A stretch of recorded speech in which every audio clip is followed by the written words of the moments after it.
ಇನ್ನು ದೆಹಲಿಯಲ್ಲಿ ಮಹತ್ವದ ಎನ್ಡಿಎ ಸಂಸದೀಯ ಸಭೆ ನಡೀತಾ ಇದೆ.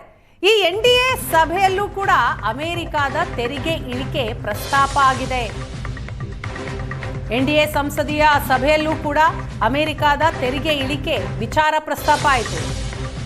ಸಭೆಗೆ ಪ್ರಧಾನಿ ನರೇಂದ್ರ ಮೋದಿ ಬರ್ತಾ ಇದ್ದ ಹಾಗೆ ಎಲ್ಲ ನಾಯಕರು ಎದ್ದು ನಿಂತು ಚಪ್ಪಾಳೆ ತಟ್ಟಿದ್ರು. ಮೋದಿಗೆ ಅಭಿನಂದಿಸಿ ಸನ್ಮಾನ ಮಾಡಿದ್ರು. ರಾಜತಾಂತ್ರಿಕ ಯುದ್ಧ ಗೆದ್ದ ಮೋದಿಗೆ ಸಂಸದರು ಅಭಿನಂದನೆಯನ್ನ ಸಲ್ಲಿಸಿದ್ರು. ಸಂಸದೀಯ ಸಭೆಗೆ ಪ್ರಧಾನಿ ನರೇಂದ್ರ ಮೋದಿ ಆಗಮಿಸಿದಂತಹ ಸಂದರ್ಭದ ದೃಶ್ಯವನ್ನ ನೀವು ನೋಡ್ತಾ ಇದ್ದೀರಿ. ಅಮೆರಿಕದ ತೆರಿಗೆ ಇಳಿಕೆಯ ನಂತರ ಎನ್ಡಿಎ ಸಭೆ, ಆ ಸಭೆಗೆ ಪ್ರಧಾನಿ ಮೋದಿ ಅವರ ಆಗಮನ ಆಗ್ತಾ ಇದ್ದ ಹಾಗೆ ಎಲ್ಲ ನಾಯಕರು ಎದ್ದು ನಿಂತು ಚಪ್ಪಾಳೆ ತಟ್ಟಿದ್ರು, ಅಭಿನಂದನೆಯನ್ನ ಸಲ್ಲಿಸಿದ್ರು, ಸನ್ಮಾನ ಮಾಡಿದ್ರು ಪ್ರಧಾನಿ ನರೇಂದ್ರ ಮೋದಿ ಅವರಿಗೆ. ತೆರಿಗೆ ಯುದ್ಧ ಗೆದ್ದಂತಹ ಭಾರತ, ಇದಕ್ಕೆ ಪ್ರಧಾನಿ ಮೋದಿ ಅವರನ್ನ ಸನ್ಮಾನಿಸಲಾಯಿತು ಸಂಸದೀಯ ಸಭೆಯಲ್ಲಿ.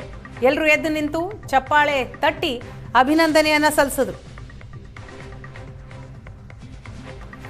ನಿನ್ನೆ ಸಂಜೆ ನಡೆದಂತಹ ಪ್ರಧಾನಿ ಮೋದಿ ಹಾಗೂ ಡೊನಾಲ್ಡ್ ಟ್ರಂಪ್ ನಡುವಿನ ದೂರವಾಣಿ ಮಾತುಕತೆ, ಆ ಮಾತುಕತೆಯ ಬಳಿಕ ವ್ಯಾಪಾರ ಒಪ್ಪಂದಕ್ಕೆ ಉಭಯ ನಾಯಕರು ಸಮ್ಮತಿಯನ್ನ ಸೂಚಿಸಿದರು.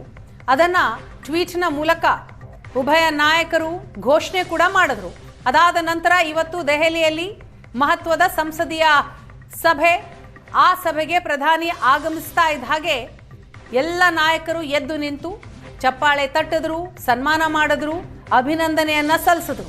ರಾಜತಾಂತ್ರಿಕ ಯುದ್ಧ ಗೆದ್ದ ಮೋದಿಗೆ ಅಭಿನಂದನೆಯನ್ನ ಸಲ್ಲಿಸಿದ್ರು ಸಂಸದೀಯ ಸಭೆಯಲ್ಲಿ ಭಾಗಿಯಾದಂತಹ ನಾಯಕರು.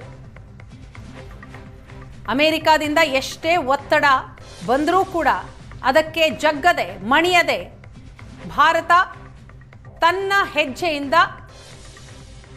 ಹಿಂದೆ ಸರಿದಿರಲಿಲ್ಲ. ಕೊನೆಗೂ ಕೂಡ ಈಗ ತೆರಿಗೆ ಯುದ್ಧದಲ್ಲಿ ಭಾರತ ಗೆದ್ದಿದೆ.